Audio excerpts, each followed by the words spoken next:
And unless you're talking to solve a problem, that's different. But if I'm listening to you share your feelings, my testosterone's going up. And it will go up more if I understand that women have a greater need than a man to be heard. You see, men, if I feel like I'm doing something meaningful, my testosterone goes up.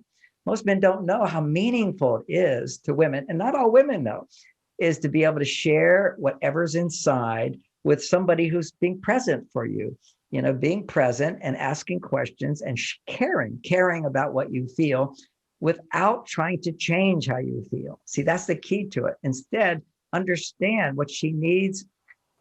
She's sorting it out inside herself. This is one way men can understand it, is that she needs to talk about things and sort of bring it out and see it, and she'll sort it out on her own. And so if you hear her without trying to sort it out for her, she'll be able to just explore it and then share it, and then she feels better afterwards. And that's what I learned 30 years ago when I sat in front of actually was learning it 40 years ago when I would sit and listen to women in therapy.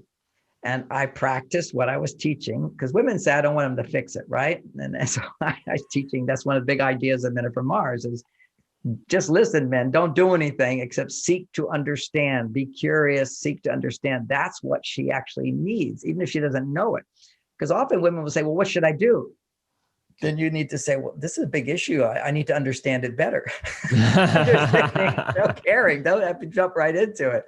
So you listen.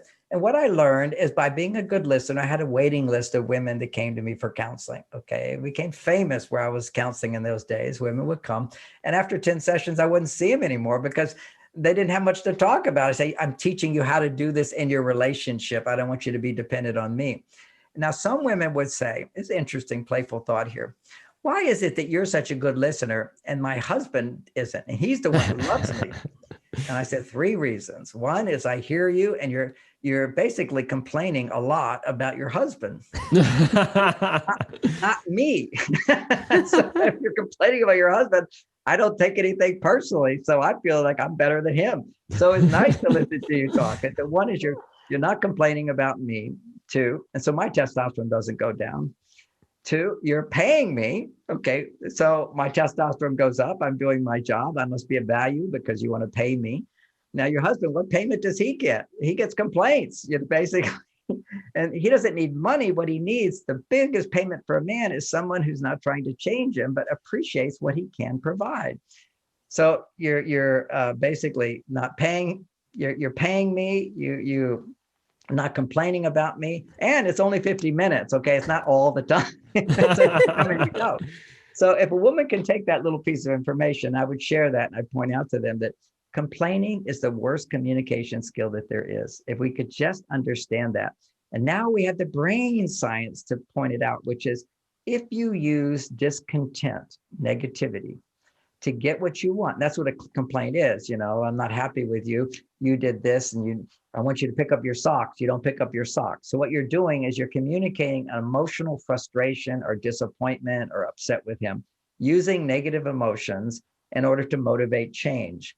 That changes your brain. So when you want more, your brain focuses on what is it I'm not happy with, and to bring up negative emotions. And so what happens is so many women experience these automatic negative thoughts, automatic worries, automatic discontent, so many things to be unhappy about. And men kind of go, how could somebody love me and have so many things to be unhappy about? It just doesn't make sense to us. And what doesn't make sense to women either. They think if he would just change, it would go away. But what creates that negative loop is using negativity to get what you want. Mm-hmm. Anytime you use negativity to get what you want, the brain changes and more blood flow, more wiring goes to the part of your brain that sees negativity rather than the part of your brain that sees positivity. And that's what you want. It's not like you ignore negativity, but then positivity comes in to see how it's going to get solved, or looking at what else you have to compensate for the imperfection. So many times I live in Mill Valley. It's a very well-to-do place. And, a woman comes to my session and I'm listening to her and she's telling me, we're going on our vacation to Paris where we have another apartment there. And we have this my husband has done this great vacation plan, but suddenly our two nannies got sick. So what am I going to do? And she's so unhappy in her life because she doesn't have the nannies. And what's she going to do?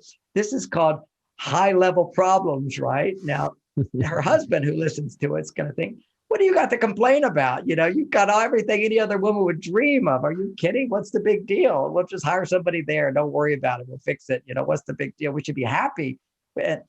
But she'll become more unhappy and more grounded, often more resistant into her unhappiness, because he's not going to take the time that I take in therapy, because I'm being paid. I understand it. I'm not being blamed, to be able to say, well, help me understand that better, and let her talk about it. And then by the end of the session, she goes, it's going to be okay. I'll just find somebody else. I've got a friend, say, got a nanny, might bring them. They'll want to come. I can bring a friend. The solutions appear. Her feelings become more positive if she can just sort it out without somebody judging her, making her wrong for what we would see as men as an overreaction, as a lack of gratitude for what you have, instead of, no matter how good life gets, you're always going to look at something negative. There's always the negative side of it. You just don't want to get stuck in that side. And one of the ways people get stuck in the negative is by using negativity to motivate other people. So if you're angry to get what you want, you're just going to be an angrier and angrier person, and you're not going to get what you want. And if you do get what you want, it's not enough. Mm-hmm. Okay, it won't be enough, because your brain's on the side of the brain that says not enough, as opposed to plenty. And that's what we want to have, a balance of, I have plenty and it's not enough. I want more. So I'm wanting more from a place of appreciation and gratitude for what I have. If you've enjoyed this clip and want to listen to the full episode, go to the Love Lab podcast, episode 156, How to Cope with Stress in Relationship.